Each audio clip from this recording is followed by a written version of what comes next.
บัดមុនយើងចូលនៅក្នុងប្រធានបទខាងលើដែលមានចំណងជើងថាអំណាចនៃការអធិដ្ឋានសូមបងប្អូនទាំងអស់គ្នាចូលនៅក្នុងខគម្ពីរយ៉ាកុបចំពុក5ខ16ដូច្នេះចូលឲ្យអ្នករាល់គ្នាលន់តួទោសនឹងគ្នាហើយអធិដ្ឋានឲ្យគ្នាទៅវិញទៅមកដើម្បីឲ្យបានជាចុះត្បិតសេចក្តីទូលអង្វរដ៏អស់ពីចិត្តរបស់មនុស្សសុចរិតនោះពូកែណាស់ការអធិដ្ឋានគឺជាទំនាក់ទំនងរវាងមនុស្សនិងព្រះគ្រប់សម័យកាលមនុស្សតែងតែអធិដ្ឋាននៅពេលមានទុក្ខលំបាកភាពភ័យខ្លាចការខ្វះខាតឬពេលចង់អរព្រគុណការអធិដ្ឋានមិនមែនគ្រាន់តែជាសម្ដីនិយាយឲ្យតែរួចពីមាត់តាមទម្លាប់នោះទេ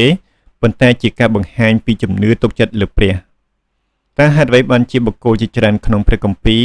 បានឃើញការប្រែប្រួលដ៏អស្ចារ្យបន្ទាប់ពីពួកគេអធិដ្ឋានតើអំណាចនៃការអធិដ្ឋានមានន័យយ៉ាងដូចម្តេចសម្រាប់ជីវិតយើងសប្តាហ៍ថ្ងៃតើការអធិដ្ឋានអាចផ្លាស់ប្ដូរស្ថានភាពបានដែរឬទេតើព្រះឆ្លើយតបការអធិដ្ឋានយ៉ាងដូចម្តេចតើអ្នកជឿគួរមានចិត្តបែបណានៅពេលអធិដ្ឋានព្រះគម្ពីរបង្ហាញថាអំណាចនៃការអធិដ្ឋានត្រូវបានសម្ដែងក្នុងវិធីជាច្រើនខាងក្រោមនេះជាឧបករណ៍សំខាន់ការអធិដ្ឋានជាផ្លូវដែលធ្វើឲ្យយើងអាចជួបព្រះហើយទទួលបានជំនួយដ៏ពិតប្រាកដពីទ្រង់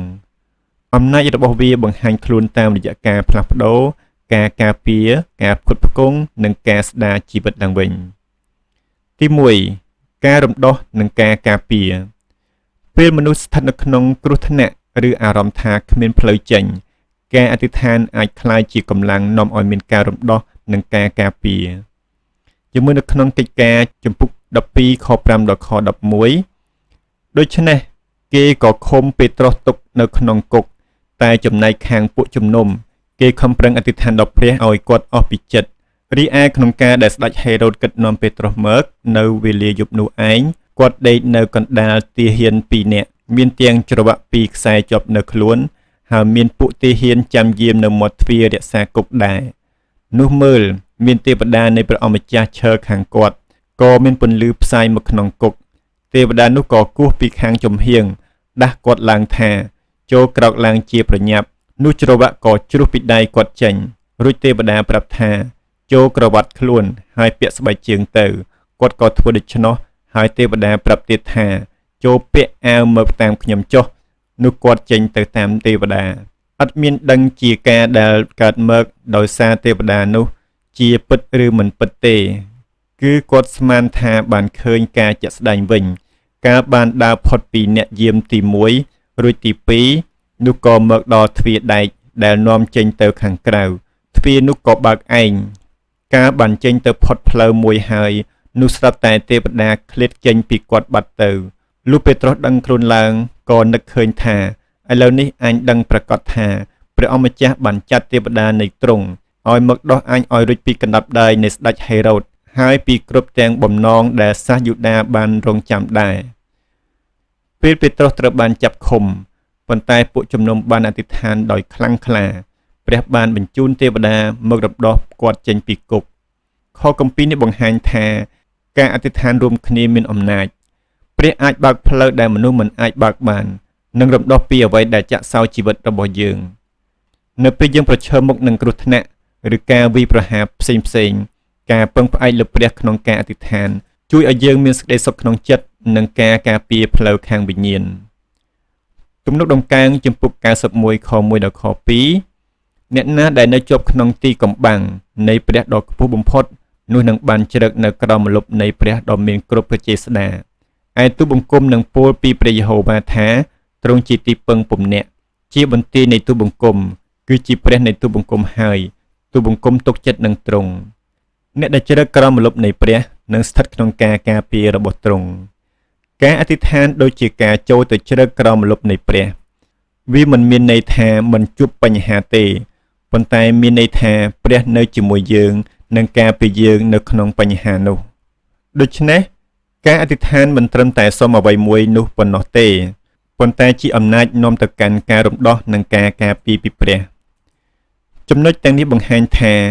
ការអធិដ្ឋានអាចបើកផ្លូវឲ្យព្រះធ្វើការរំដោះយើងពីអ្វីដែលចងជីវិត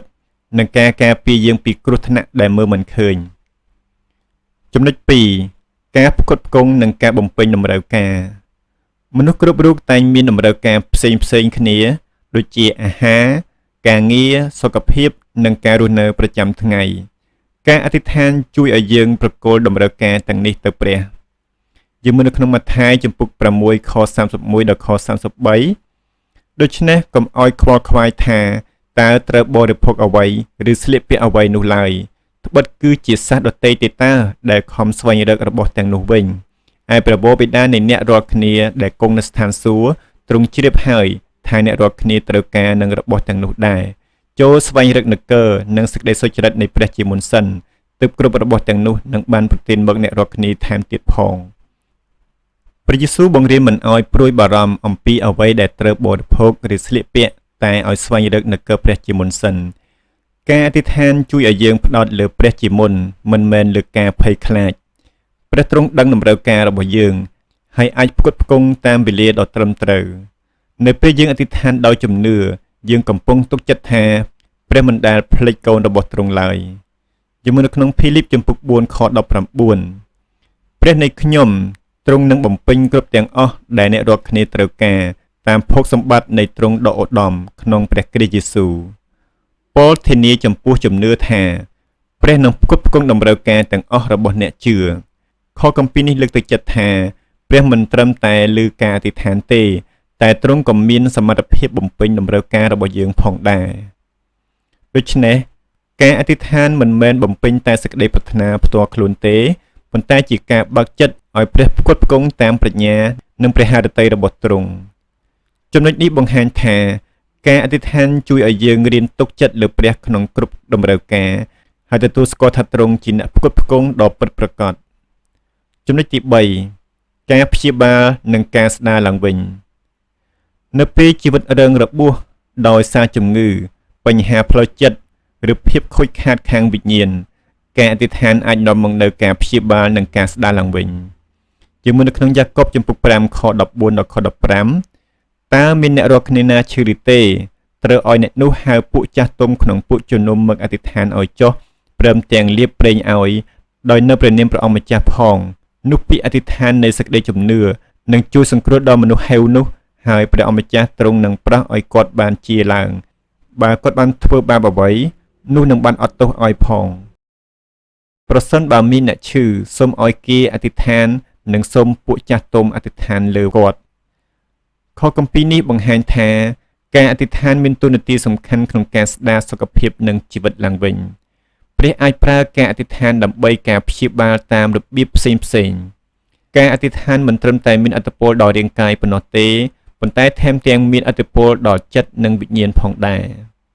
ជាមួយនៅក្នុងម៉ាកុសចំពុក5ខ34ទ្រង់មានបន្ទូលទៅនាងថាកូនស្រីអើយ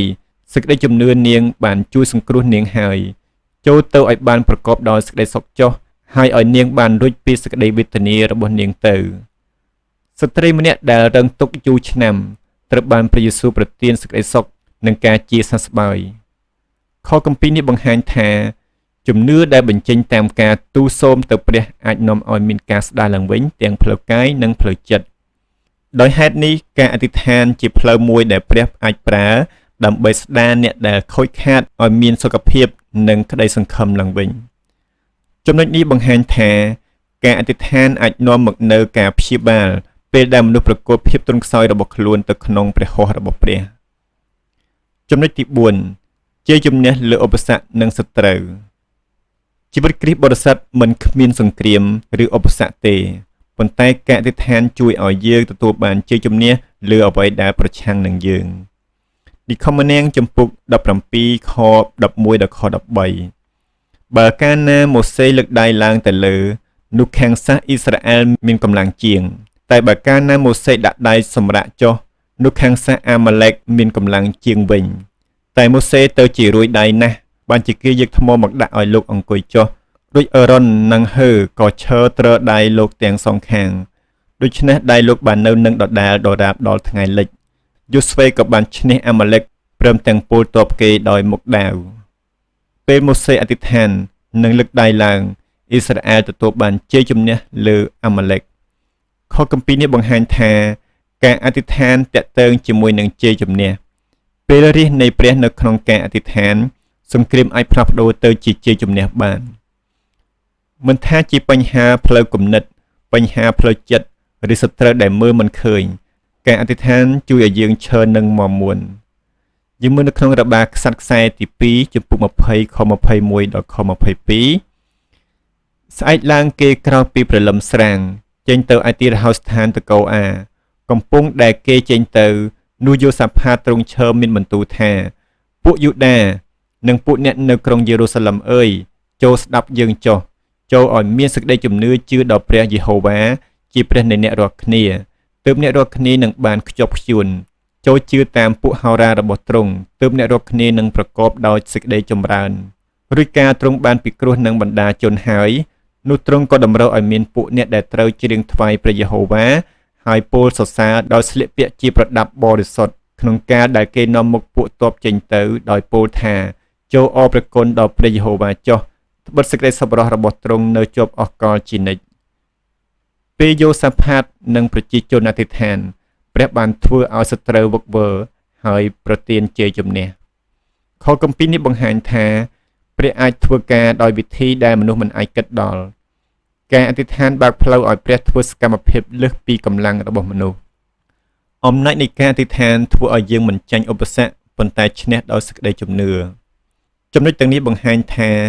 ការអធិដ្ឋានជាឧបករណ៍ដ៏មានអំណាចសម្រាប់ជ័យជំនះលើឧបសគ្គនិងសត្រូវក្នុងជីវិតចំណុចទី5ការបង្ហាញអំណាចនិងសេរីល្អរបស់ព្រះគោលដៅចុងក្រោយនៃការអធិដ្ឋានមិនមែនគ្រាន់តែឲ្យយើងបានអ្វីមួយទេប៉ុន្តែគឺដើម្បីឲ្យព្រះបានទទួលសេរីល្អតាមជីវិតរបស់យើងយ៉ូហានចំពុក11ខ40ព្រះយេស៊ូវមានបន្ទូលទៅនាងថាតើខ្ញុំមិនបានប្រាប់នាងថាបើសិនជានាងជឿនោះនាងនឹងឃើញសេរីល្អនៃព្រះទេឬអីព្រះយេស៊ូវប្រាប់ថាប្រសិនបើជឿនោះនឹងឃើញសេរីល្អរបស់ព្រះការអធិដ្ឋានដោយជំនឿធ្វើឲ្យមនុស្សឃើញថាព្រះមានប្រជាស្ដានិងសមត្ថភាពធ្វើការយ៉ាងអស្ចារ្យពេលមនុស្សអធិដ្ឋាននឹងព្រះឆ្លើយតបនោះមិនត្រឹមតែជាប្រយោជន៍សម្រាប់មនុស្សទេប៉ុន្តែជាការលើកសរសើរព្រះផងដែរអេភេសូចំពុក3ខ20ឯព្រះដែលទ្រង់អាចនឹងធ្វើហួសសន្ធឹកលើសជាងអស់ទាំងសេចក្តីដែលយើងសូមឬគិតក្តីតាមប្រជាស្ដាដែលបណ្ដាលក្នុងយើងរាល់គ្នាព្រះអាចធ្វើអ្វីៗលើសពីអ្វីដែលយើងសុំឬគិតខគម្ពីរនេះបញ្ជាក់ថាព្រះមិនកំណត់ដោយកម្រិតការគិតរបស់មនុស្សទេការអធិដ្ឋានជួយឲ្យយើងឃើញអំណាចនិងសេរីល្អរបស់ព្រះយ៉ាងច្បាស់ដូច្នេះការអធិដ្ឋានគឺជាវិធីមួយដែលធ្វើឲ្យអំណាចរបស់ព្រះត្រូវបង្ហាញនិងសេរីល្អរបស់ទ្រង់ត្រូវបានដំកើងឡើងចំណុចនេះបង្ហាញថាការអធិដ្ឋានមិនមែនមានគោលបំណងត្រឹមសុំបញ្ហាឲ្យដោះស្រាយប៉ុណ្ណោះទេប៉ុន្តែដើម្បីឲ្យព្រះទទួលសេរីល្អតាមរយៈការធ្វើការរបស់ទ្រង់បន្ទាប់ពីពិនិត្យមើលទាំងអស់ខាងលើយើងឃើញថាការអធិដ្ឋានមានអំណាចពិតប្រាកដនៅក្នុងជីវិតមនុស្សការអធិដ្ឋានអាចនាំមកនូវការរំដោះការការពារការផ្គត់ផ្គង់ការព្យាបាលជ័យជំនះនិងការបង្ហាញសេរីល្អរបស់ព្រះវាគឺជាគន្លឹះសំខាន់ក្នុងជីវិតអ្នកជឿក្នុងសម័យបច្ចុប្បន្នមនុស្សជាច្រើនកំពុងប្រឈមមុខនឹងភាពតានតឹងការព្រួយបារម្ភនិងភាពមិនប្រកបប្រជាការអធិដ្ឋានជួយឲ្យយើងមានសន្តិភាពក្នុងចិត្តនិងមានទិសដៅច្បាស់លាស់ក្នុងជីវិតសូមកុំមើលស្រាលអំណាចនៃការអធិដ្ឋានចូលអធិដ្ឋានជាប់លាប់ជឿទុកចិត្តលើព្រះនិងប្រគល់គ្រប់យ៉ាងទៅក្នុងព្រះហស្ថរបស់ទ្រង់ព្រះអាចធ្វើអ្វីដែលលើសពីការរំពឹងទុករបស់យើងទៅទៀតការអធិដ្ឋានមិនមែនជាពាក្យទទេឡើយតែជាអំណាចដ៏រស់ដែលនាំមនុស្សឲ្យចូលទៅជិតព្រះនិងឃើញការធ្វើការរបស់ទ្រង់ក្នុងជីវិតពិតសូមព្រះប្រទានពរ